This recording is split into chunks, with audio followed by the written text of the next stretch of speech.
hello. Ito na naman si Teacher Mayet. So, may ungkit aanserahan na. So, this is an example about geometric mean theorem. So, ano bang isusugad ng geometric mean theorem? So, it is a relation between the altitude, the height, altitude or the height on the hypotenuse of the right triangle. So, ini siya, a triangle, of course, a right triangle. Kaya mayon siya angle that measures 90 degrees. So, pag sayo nga triangle, mayon siya angle nga, bisan sayo lang nga, nagme-measure sa 90, we considered it as a right triangle. So, using this figure, right triangle ABC, with altitude, line segment BD, and AD measures 9, and CD is 3. So, we will be finding the values of X, Y, and Z. So, paano ba ito ang pag-solve? Of course, madali lang kami man-initiasin formula. So, kung na ato, halimbawa, si X muna ato uunahon. So, kung init ato hanapon, magamit kitsin formula na X equals the square root of the product of this one and this one, no? So, kung ato siya isusurat, so we are solving first. Solving X. So, what is the formula? This one, So, ito ang ato hinahanap, si X. So, this is X equals the square root of the product, of this side, of this line segment, at saka this one. So, that is 9 times 3. Okay? Okay, so nagdiretso na kit. So, the formula is X equals the square root of the product of line segment AD and line segment CD. So, that is our formula. Pero nagdiretso na kit nga di. So, solve. What is 9 times 3? That is 27. Okay, ngayon ang pangutana. Si 27 ba has a perfect root? So, ngayon ba siya root na eksakto? So, wara. So, maghanap kitsin factors ni 27 na ang sayo is a perfect square. So, nanito siya. So, yato ta sa baw-baw. So, that is X equals 9 times 3 ta. Kasi si 9 is a perfect square, si 3 non-perfect square. So, may lalabas ta si 9. So, magiging, what is the square root of 9 is 3.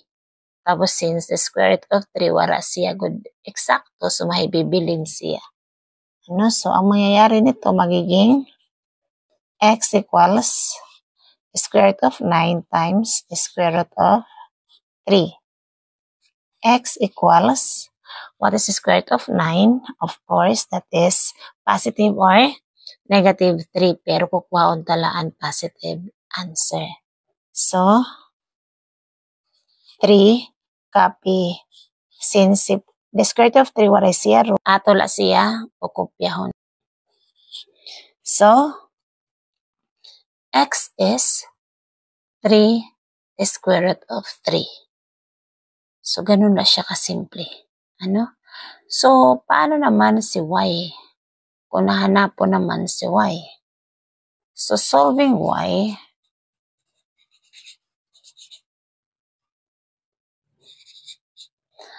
so, kung si X kanina gikuha ta, ang ginamit na formula is X equals the square root of this of 9 times 3. Si y naman,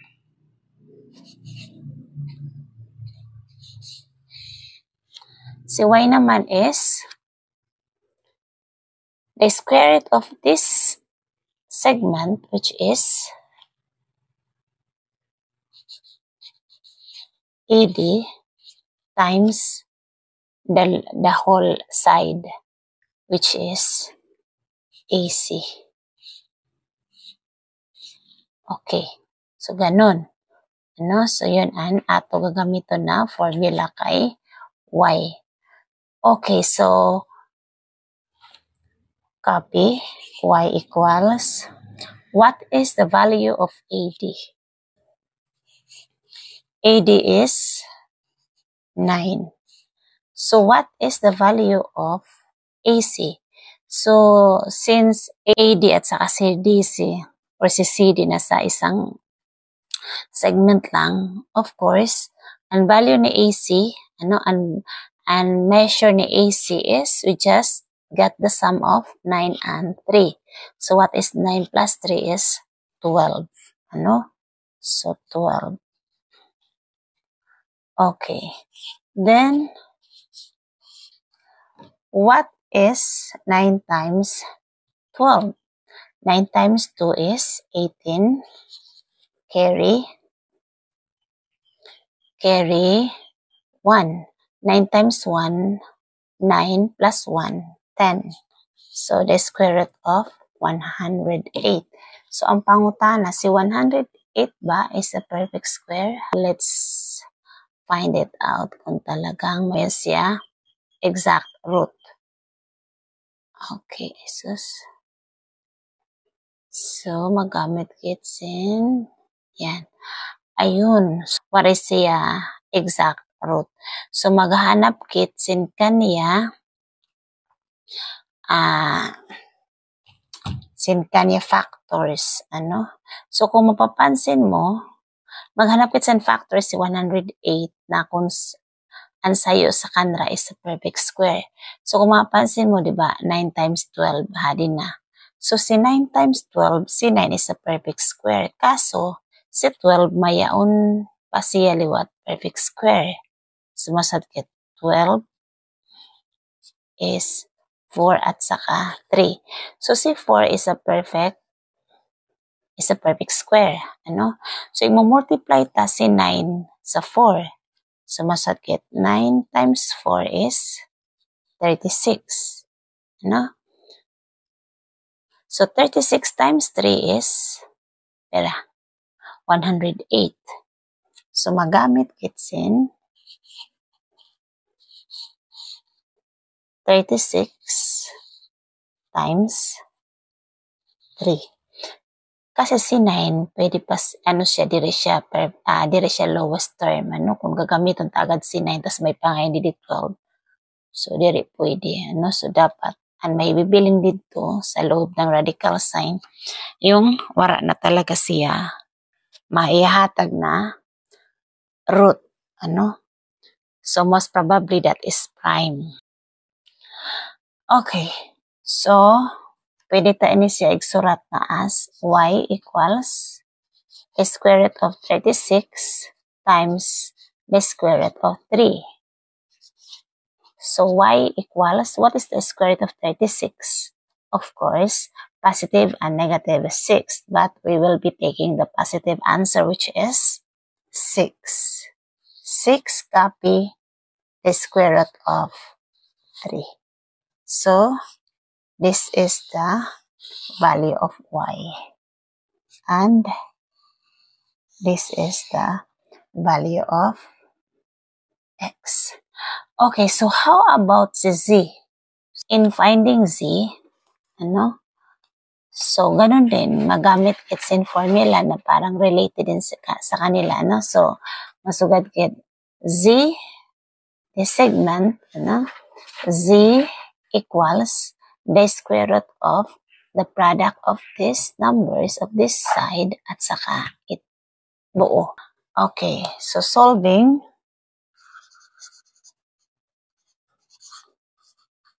z. Okay, so what is the formula?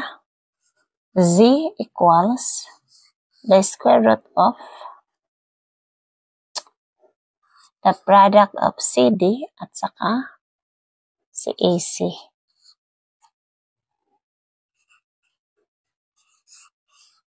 So what is CD?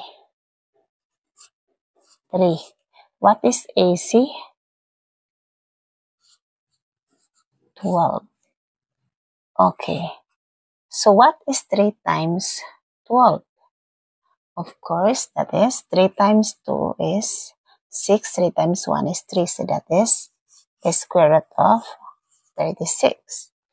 Okay, ang pangutana, si 36 ba mayon sa exact root? Yes, meron. No? So 36 is a perfect square. So Z equals positive, negative, 6. Of course, ano uli? Kukuha talaan positive na answer, which is 6. Okay? So Z pala is 6. Then, si Y is 6, the square root of 3. Si X naman is 3, the square root of 3. Ayan. So, nakuha ta na. No? So, madali lang ba?